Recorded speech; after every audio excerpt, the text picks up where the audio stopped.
Pai, do Filho e do Espírito Santo. Amém. Creio em Deus Pai Todo-Poderoso, Criador do céu e da terra, e em Jesus Cristo, seu único Filho, nosso Senhor, que foi concebido pelo poder do Espírito Santo, nasceu da Virgem Maria, padeceu sob Pôncio Pilatos, foi crucificado, morto e sepultado, desceu à mansão dos mortos, ressuscitou ao terceiro dia, subiu aos céus, está sentado à direita de Deus Pai Todo-Poderoso, de onde há de vir julgar os vivos e os mortos.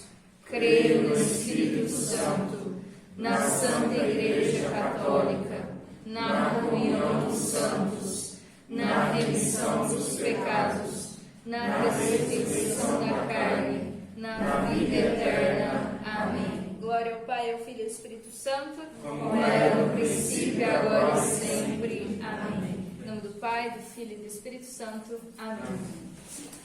Bom, então hoje nós vamos dar início à nossa nona aula. E como já está aí na folhinha de vocês, hoje nós vamos falar sobre Santa Missa. Todo mundo tá com essa folhinha aqui, grampeada, que tem duas partes, e com o folheto? Sim. Bom, então vamos lá. Aliás, antes da gente começar, eu só queria fazer uma adendo à última aula. Porque a última aula eu falei sobre oração, e aí eu fui reassistir a minha aula.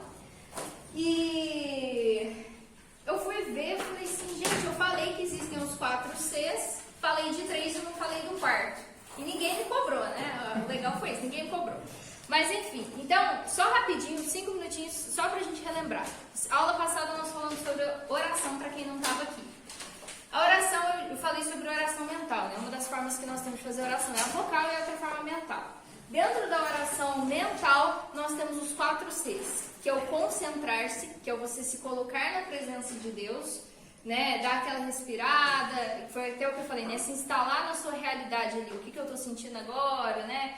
Eu estou cansado, eu estou com sono, o que eu estou... Para você se instalar ali, se concentrar ali, fazer um breve exame de consciência, fazer uma pequena oração se colocando na presença de Deus e começando. Então, primeiro, o concentrar-se. Depois, o considerar, que eu falei que era bom que a gente tivesse com um livro, com algum áudio ou com alguma imagem, né? E aí, se você tiver com um livro, você vai ler considerando. Então, por exemplo, eu dei aquele exemplo do Caminho de São José Maria, né? Que tem aquela primeira frase, que a tua vida não seja uma vida estéril, ser útil, deixa rastro. E aí você vai ler aquilo considerando, né? Você vai lendo aquilo pausadamente, devagar, pensando mesmo sobre aquilo. Conversar, você vai conversar com Deus sobre aquilo, né? E por fim, o comprometer-se. Foi esse que ficou faltando. O que é o comprometer-se? É uma das partes mais importantes da oração mental. Porque aí você vai terminar, né, a sua conversa e você vai sair dali com um propósito. Mesmo que ele seja um propósito pequeno. Então, por exemplo, esse primeiro mesmo, né, você está lendo São José Maria, que a tua vida não seja uma vida estéril, seu útil deixa rastro. Você ficou o tempo todo da meditação meditando sobre isso. Então, você vai fazer algum propósito relacionado com isso. Como que eu posso ser mais útil hoje? Faz um pequeno propósito, sei lá, vou botar o lixo pra fora, que seja. Mesmo que seja um propósito pequeno, mas é relacionado com aquilo, porque é a partir desses propósitos também que isso vai nos ajudar a melhorar, certo? Só queria fazer essa observação que ficou faltando da última aula e vamos entrar agora então na nona aula, que é a aula sobre Santa Missa. O que acontece na Santa Missa? Então, na aula de hoje nós vamos ter 2 momentos. Primeiro eu vou falar um pouquinho sobre sacrifício, sobre a missa, assim, né, sobre uma teoria geral da missa, digamos assim. E depois eu vou falar da missa parte a parte, é por isso que tem o folheto aí, por isso que eu pedi para vocês trazerem caneta, porque na folhinha eu não escrevi, assim, basicamente nada do que eu vou falar. Então, vocês vão puxando certinho e vão escrevendo no próprio folheto, era essa a intenção. Mas se vocês acharem que o espaço é muito pequeno, tem essa folha aqui, ó. Essa daqui, tem tanto espaço aqui quanto atrás, certo? Tá. Mas essa primeira parte, nós vamos falar um pouquinho sobre sacrifício.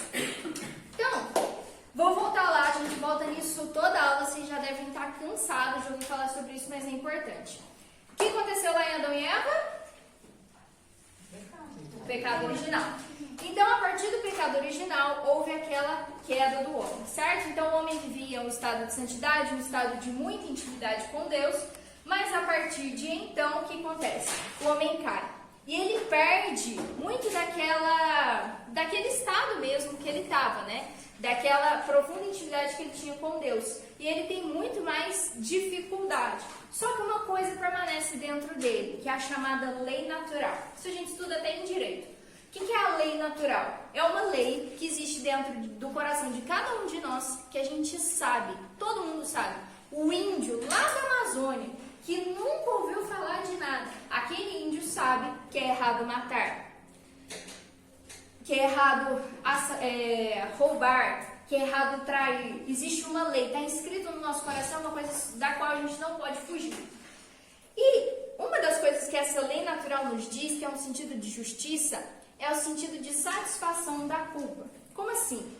O ser humano, por mais aqueles que a gente estuda na escola, né, aquele pessoal lá mais primitivo, os povos mais violentos, eles tinham as religiões deles, né, que a gente às vezes até estuda isso na escola também. E o que a gente sempre ouve falar que eles tinham na religião deles? A maioria dessas religiões. Alguém sabe? Sacrifício. Sacrifício, exatamente. Quase todas as religiões têm essa noção de sacrifício. Porque o que é o sacrifício? Já viram quando a gente briga com alguém, briga, sei lá, com os pais, briga com os amigos, briga com alguém, e aí você fica mal com aquilo, e aí você fica com vontade de fazer alguma coisa para reatar a amizade com aquela... Tipo, você já pediu desculpa, mas você ainda fica com aquela vontade de fazer alguma coisa, você ainda fica com vontade de dar uma mimada naquela pessoa, porque você tá meio mal com aquilo, então você fica tentando fazer alguma coisa. Isso é uma noção de justiça, de satisfação que a gente tem dentro de nós. E o ser humano sempre teve essa noção de que, bem, existe algo superior a mim, que eu preciso procurar, por mais que ele tenha feito isso muitas vezes de maneira errada, com religiões pagãs, mas ele sempre buscou algo acima dele, sempre buscou algo transcendente. E ele também tinha essa noção de que havia um afastamento entre nós e esses seres divinos e que precisava ser satisfeita essa diferença, precisava ser satisfeitas as nossas culpas. E é daí onde vinham os sacrifícios. Então, o sacrifício ele tem justamente esse caráter, certo? Bom, só que Deus, em sua infinita bondade e misericórdia, escolheu um povo. Isso a gente já falou também na terceira aula. E esse povo de Deus, né, que é o povo judeu, ele ensinou a forma com que ele gostaria que fossem esses sacrifícios. E como é que a gente sabe que Deus gosta de uma forma e ele não gosta de outra? Isso já está claro lá na história de Caim e Abel.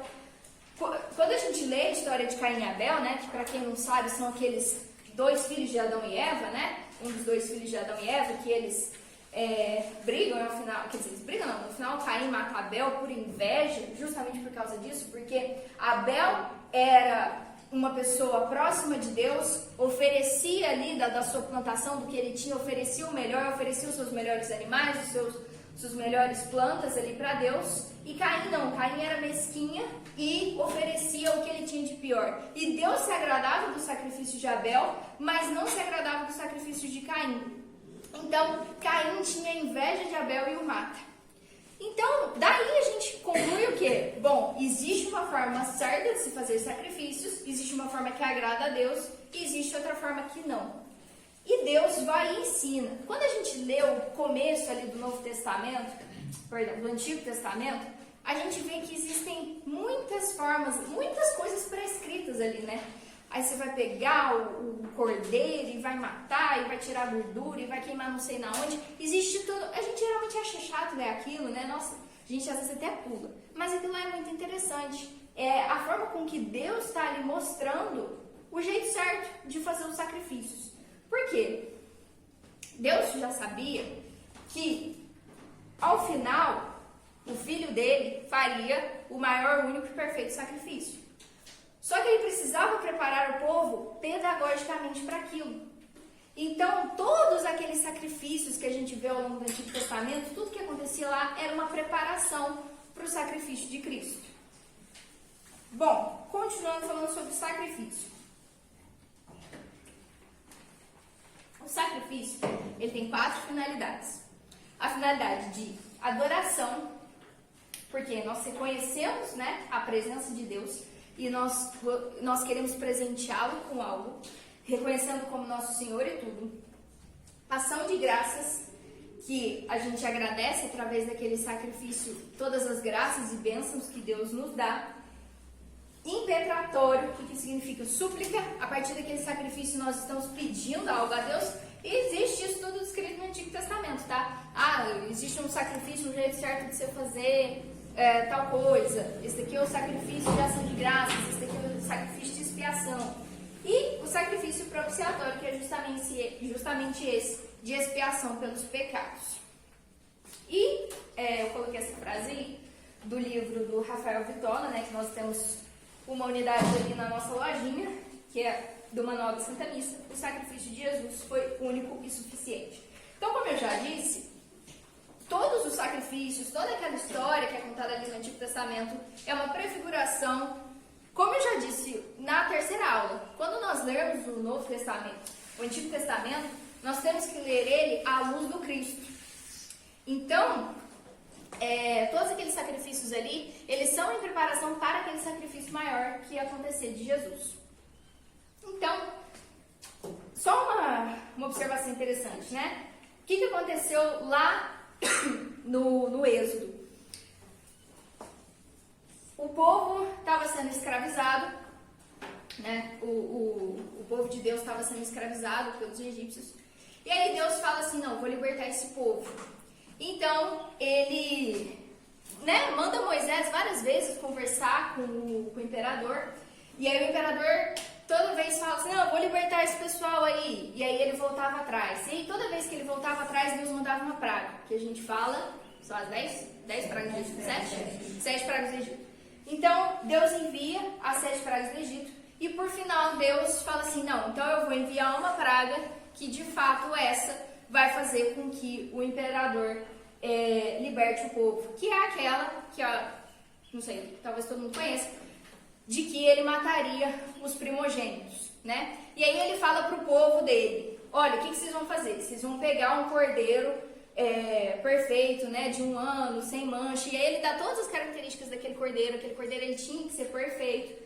Vocês vão matar esse cordeiro, vão pegar o sangue, vão marcar a porta de vocês, e lá o anjo da morte não passará, os primogênitos de vocês serão protegidos. Então, tudo bem, acontece isso. O povo de Deus marca a porta com o sangue daquele cordeiro.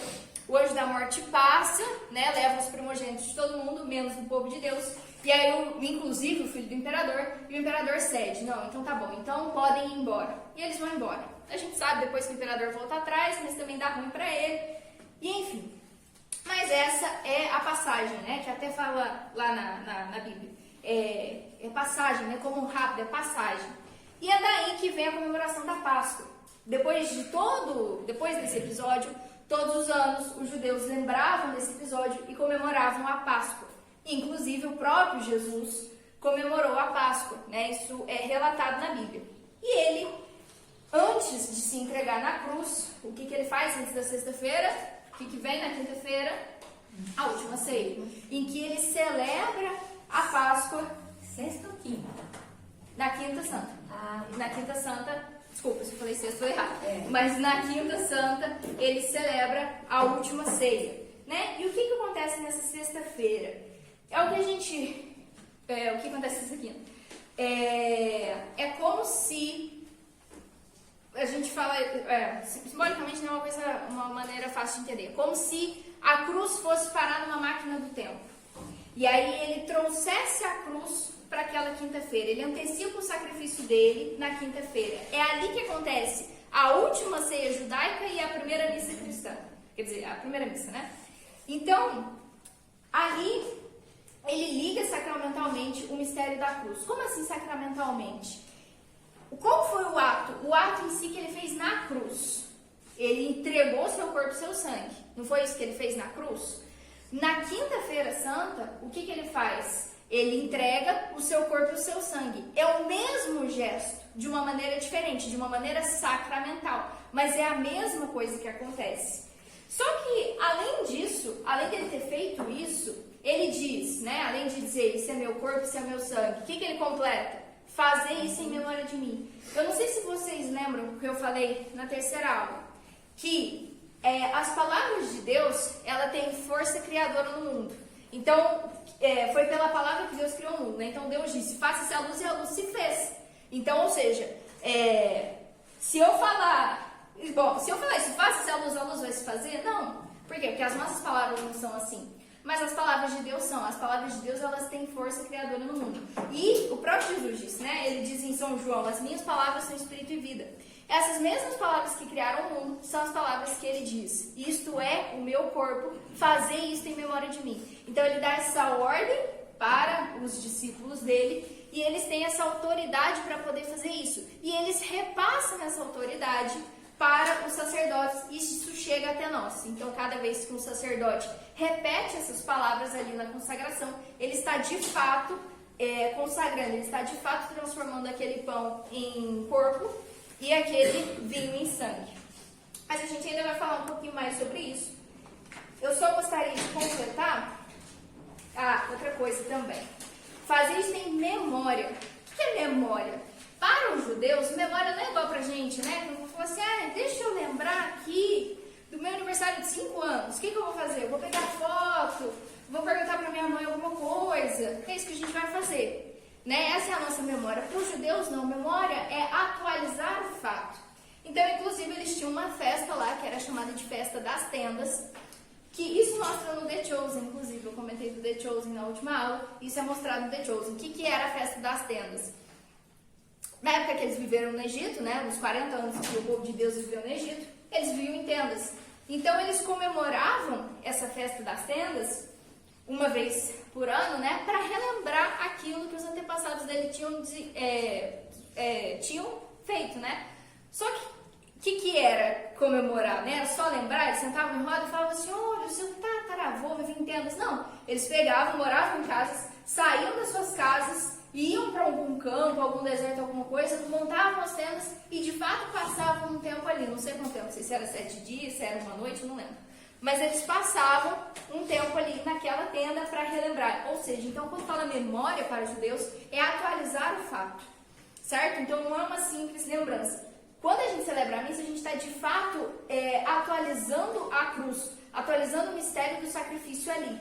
Só que é um mistério incruento, justamente porque Jesus não morre de novo, Jesus não derrama o sangue de novo, mas ele está entregando o seu corpo e o seu sangue de maneira sacramental.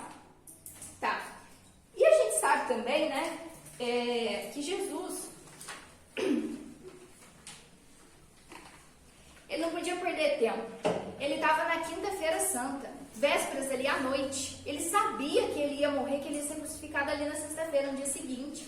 Ele não tinha tempo para perder. Não tinha tempo para ficar fazendo piadinha, falar qualquer besteira, não. Ele estava entregando ali o seu testamento de vida. Quando uma pessoa está morrendo, o que ela vai falar ali? Ela chama os filhos, sei lá, a mãe está morrendo, ela quer que os filhos entrem, né? Ela está lá no hospital, não chama meus filhos. Ela vai falar qualquer besteira? Não, ela vai falar o que ela tem de mais importante para falar ali, porque são as últimas palavras que ela tem para falar. Jesus sabia disso. Não, vou morrer aqui, meu tempo está acabando, não posso sair falando besteira. E ele sabia também que os discípulos dele não eram grandes intelectuais, não eram grandes doutores da lei, o pessoal lá, né, os entendidos, não. Ele sabia que eram pessoas simples. Então ele falou assim, gente, dá para ficar de palavras de duplo sentido, filosofando muito aqui não. Isto é o meu corpo, ponto. Né? Isso assim, é muito claro. Então Jesus, ele fala ali claramente. E outra coisa também, tudo que Jesus falava, ensinava. Mas não só o que ele falava, o que ele fazia e a forma com que ele fazia, e a forma com que ele amarrava, as coisas também. Então, quando Jesus, existia uma sequência de fatos, né? Jesus se reuniu com as pessoas, multiplicou os pães. À noite, o que ele fez? Alguém lembra? Depois que ele multiplicou os pães? Ela desce, não é? Não, antes, um pouquinho antes. Voltando, depois que ele multiplicou os pães. Alguém lembra o que ele fez? Andou sobre as águas. Andou sobre as águas, ótimo. Então, nós temos aí duas coisas já que Jesus mostra. Quando ele multiplicou os pães, ele está mostrando o quê? O que ele está falando? Eu posso fazer o que eu quiser com os pães. Lá atrás, quando ele transformou água em vinho, ele fala assim, eu posso fazer o que eu quiser com a água e com o vinho. Quando ele anda sobre as águas, ele fala o quê? Eu posso fazer o que eu quiser com o meu corpo. E logo depois disso, ele faz o quê? O discurso do pão da vida, né? Que é aquele discurso famoso que está lá em João 6. Eu sou o pão da vida, quem comer da minha carne, quem beber do meu sangue, permanece em mim e eu nele. E o que as pessoas falam para ele? Aliás, o que ele fala? Eu sou o pão vivo que desceu do céu. Quem comer deste pão viverá eternamente. E o pão que eu hei de dar é a minha carne para a salvação do mundo. O que é hei de dar? É futuro. Porque ele falou isso logo depois de ter multiplicado os pães. Ou seja, ele não estava falando daquele pão. Não é o pão que eu dei para vocês. Não é aquele pão que eu acabei de multiplicar. Não. É o pão que eu hei de dar. E depois, quando ele vai entregar o pão de fato, ele fala assim, tomou em seguida o pão e depois de ter dado graças, partiu e deu-lhe dizendo, isto é o meu corpo que é dado por vós. E aí ele fala no presente.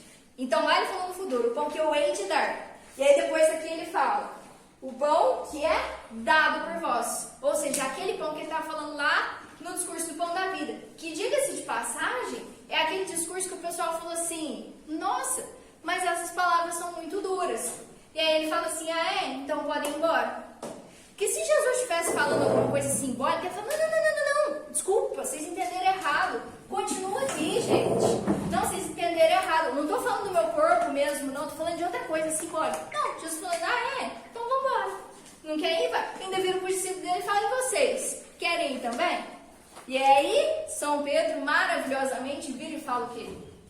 Senhor, a quem iremos? Só tu tens palavras de vida eterna.